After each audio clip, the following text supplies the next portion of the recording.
প্রিয় দর্শক, আসসালামু আলাইকুম। কথা বলতে চাই নির্বাচন কমিশনার বা প্রধান নির্বাচন কমিশন নিয়ে। প্রধান নির্বাচন কমিশনার নাসির উদ্দিন, উনি গতকাল গতকাল মঙ্গলবার একটা প্রেস কনফারেন্স করেছেন সাংবাদিকদের সঙ্গে।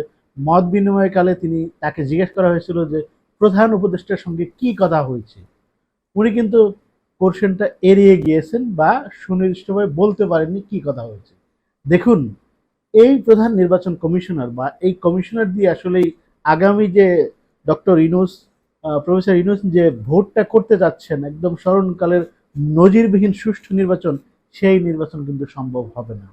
সম্ভব হবে না কারণ হচ্ছে উনি নির্বাচন কমিশনার, প্রধান নির্বাচন কমিশনের দায়িত্বভার গ্রহণ করার সঙ্গে সঙ্গে বিএনপির দিকে ঝুঁকে গিয়েছেন। এমনভাবে ঝুঁকে গিয়েছেন যেমন সেই ইশরাক হোসেনের রায়ের ব্যাপারে চরম খামখেয়ালিতার পরিচয় দিয়েছেন, চরম অদক্ষতার পরিচয় দিয়েছেন এবং চরম রাজনৈতিক অদূরদর্শিতার পরিচয় দিয়েছেন। এখানে এই বিষয়টাকে অনেকে অসততা হিসেবেও দেখেছেন।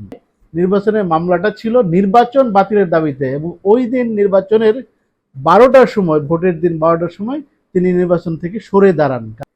যেই নির্বাচনটা হয়েছিল সেই নির্বাচনটা কিন্তু চরম বিতর্কিত হয়েছিল। এই নির্বাচনে শেখ পরিবারের অন্যতম চোর চোর পরিবারের সদস্য ফজলিনুর তাপসকে বিজয়ী করা হয়, যদি ভোটার উপস্থিতি ছিল না।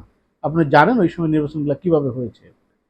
সো নির্বাচনটাই বাতিল করতে চেয়েছিলেন ইশরাক হোসেন, কিন্তু 5ই আগস্টের পরে যখন নির্বাচন কমিশন নতুনভাবে গঠিত হলো তখন তিনি মামলা করে বসলেন ফলাফল বাতিল করে তাকে মেয়র ঘোষণা করার জন্য। দেখুন, আমাদের দেশে প্রশাসন বলেন, বিচার বিভাগ বলেন, সবকিছু হচ্ছে যেদিকে সূর্য ওঠে সেদিকে ছাতা ধরে। মানে সবসময় ক্ষমতার দিকে তারা লালায়িত থাকে। সেই জন্য আদালত থেকে রায় দিয়ে দেওয়া হলো যে উনি, তাকে মেয়র ঘোষণা করা হলো, বিজয়ী ঘোষণা করা হলো। অপরদিকে এই যে মামলাটা চললো সেই মামলায় কিন্তু মামলার বিষয়ে যে রায়ের বিষয়ে কিছু বলার সুযোগ নাই, যেহেতু এটা আদালতের বিষয়। এই মামলায় যেটা হয়েছে, নির্বাচন কমিশন থেকে শক্তভাবে এই মামলাটা মোকাবেলা করা হয়নি এবং কোনো কিছু না বুঝেই না শুনেই একদম অন্ধের মতো ইশরাক হোসেনের জন্য গেজেট প্রকাশ করে দিলেন, যেটা নিয়ে আইন মন্ত্রণালয় ভাবে, স্থানীয় শিক্ষা মন্ত্রণালয়, ঢাকায় যে অরাজকতা, এই অরাজকতা শেষ পর্যন্ত গিয়ে নগর ভবন থেকে যমুনা পর্যন্ত ঠেকেছিল এবং অবস্থাটা এত বেগতিক ছিল মনে হচ্ছে সরকার পড়ে যাবে। এই যে সরকারকে বিতর্কিত করে ফেলা এবং সরকারকে অস্থিতিশীল করা, সরকারকে অজনপ্রিয় করে ফেলা এবং নগর ভবন 45 দিন বন্ধ করে রাখার দায় কিন্তু এই প্রধান নির্বাচন কমিশনের।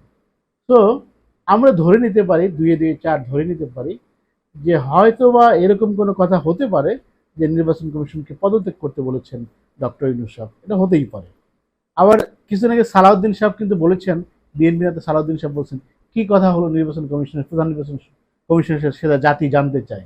তার মানে এখানে আসলেই দুইজনের কথায় কেমন যেন, আমি আসলে সাংবাদিকতা করি তো সেই জন্য একটা অনেক কিছু বোঝা যায়, বা আপনারাও চিন্তা করে দেখবেন যে হয়তো বা এই নির্বাচন কমিশনকে প্রধান উপদেষ্টা পদত্যাগ করতে বলেছেন বা ওই ধরনের কোনো আলোচনা হলেও হতে পারে।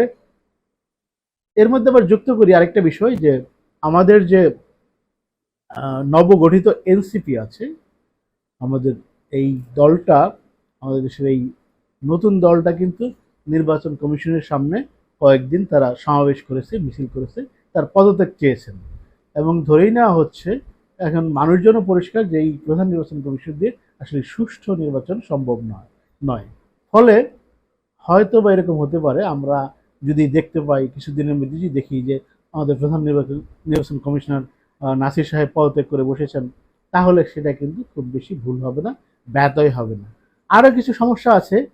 সংস্কার কমিশন থেকে নির্বাচন কমিশনের উদ্দেশ্যে যেসব সংস্কারের বিধিবিধান পাঠানো হয়েছে সেগুলো কিন্তু তিনি আমলে নেননি। তিনি আগের নিয়মেই চলতে যাচ্ছেন, সেই পুরানো ট্রেনে, পুরানো ট্র্যাকে আবার ট্রেন চালাতে যাচ্ছেন।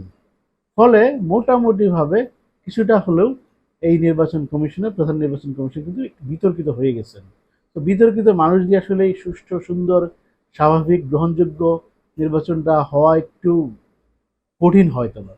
সেই জন্য আমার ধারণা, আমার ব্যক্তিগত মত হচ্ছে প্রধান নির্বাচন কমিশনকে হয়তো বা আমাদের প্রধান উপদেষ্টা প্রফেসর ইউনূস সরে যেতে বলেছেন বা সরিয়ে দিবেন। তো তো দেখি আমরা সামনে কি হয়। ধন্যবাদ সবাইকে।